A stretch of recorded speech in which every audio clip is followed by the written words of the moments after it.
The Final Lesson by Agrotheus Goth. "It is time for you to leave your apprenticeship here," said the great sage to his students Taksim and Vonguldak. "So soon?" cried Vonguldak, for it had been but a few years since the training began. "Are we such poor pupils? We have learned much for you, master, but you have no more to teach us?" Taksim asked. "You have no more to teach us? Can't we continue to learn until we have reached some level of their power?" "I have one last story for you," smiled the great sage. "Many thousands of years ago, long before the Cyrodiilic dynasty of Riemann, and even longer before the Septim dynasty ruled Tamriel, and before there was a mages guild, and when the land called Morrowind was known as Resdane, and the land of Elsewhere was called Anakina and Palatine, and the only law of the land was the cruel ways of the Alessian doctrines of Maruk. There lived a hermetic enchanter named Dalek, who had two apprentices, Uthrak and Lorith. Uthrak and Lorith were remarkable students, both equally assiduous in their learning, the pride of their master. Both excelled at the arts of the cauldron, mirror castings, the infusion of spiritus into mundus, and the weaving of air and fire. Dalek was very fond of his boys, and they of him. On a springtide morn, Dalek received a message from another enchanter named Peothil, who lived deep in the forests of the Colovian heartland. "You must remember that in the dark days of the First Era, mages were solitary practitioners, with the only organized consortium being the Psychics of Artaeum. Away from that island, mages seldom saw one another and even more rarely corresponded. Thus, when Dalek received Peothil's letter, he gave it his great attention. Peothil was greatly aged, and he had found the peace of his isolation threatened by the Alessian reform. He feared for his life, knowing that the fanatical priests and their warriors were close at hand. Dalek brought his students to him. "It will be an arduous and perilous journey to the Colovian estates, one that I would fear partaking even in my youth," Dalek said. "My heart trembles to send you two forth to Peothil's cave, but I know that he is a great and benevolent enchanter, and his light must continue to burn in the heart of the continent if we are to survive these dark nights." Uthrak and Lorith pled with their teacher not to order them to go to Peothil.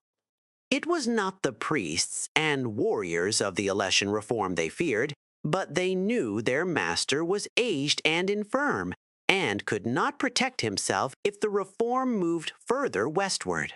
Finally, he relented and allowed that one would stay with him and the other would journey forth to the Colovian estates. He would let them decide which of them would go.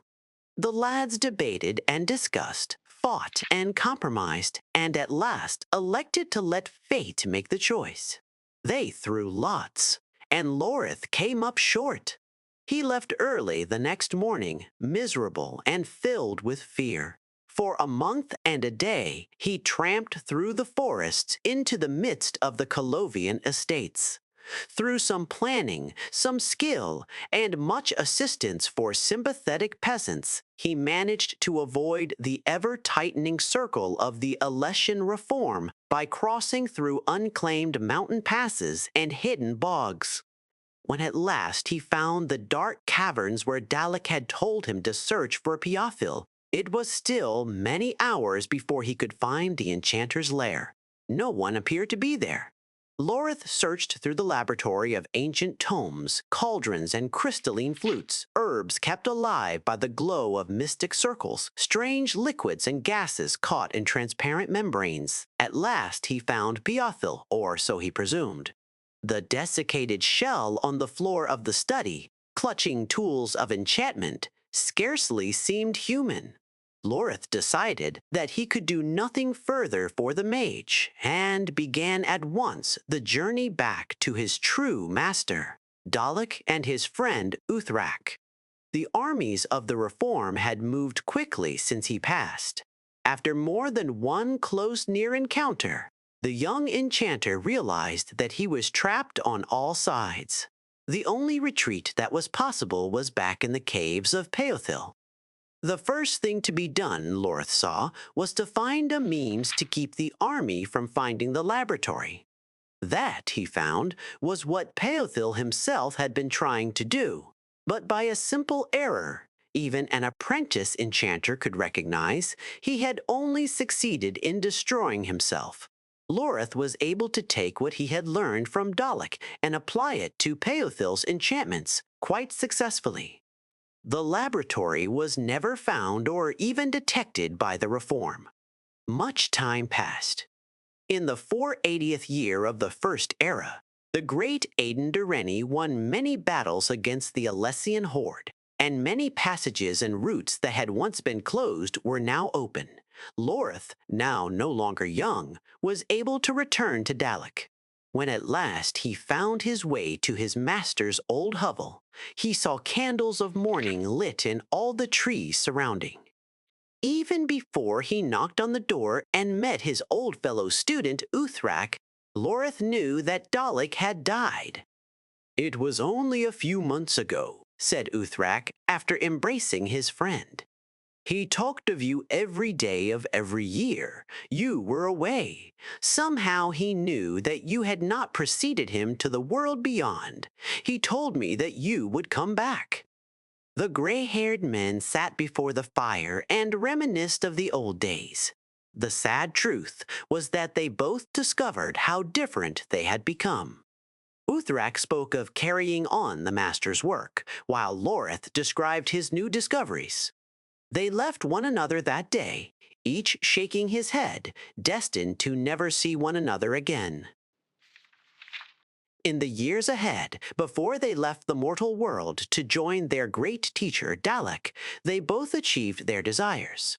Uthrak went on to become respected, if minor enchanter, in the service of Clan Durrani. Lorth took the skills he had learned on his own and used them to fashion the Balak Therm, the Staff of Chaos. My boys, the lesson is you have to learn from a teacher to avoid those small but essential errors that claim the life of such self-taught enchanters as Peothil. And yet, the only way to become truly great is to try all the possibilities on your own.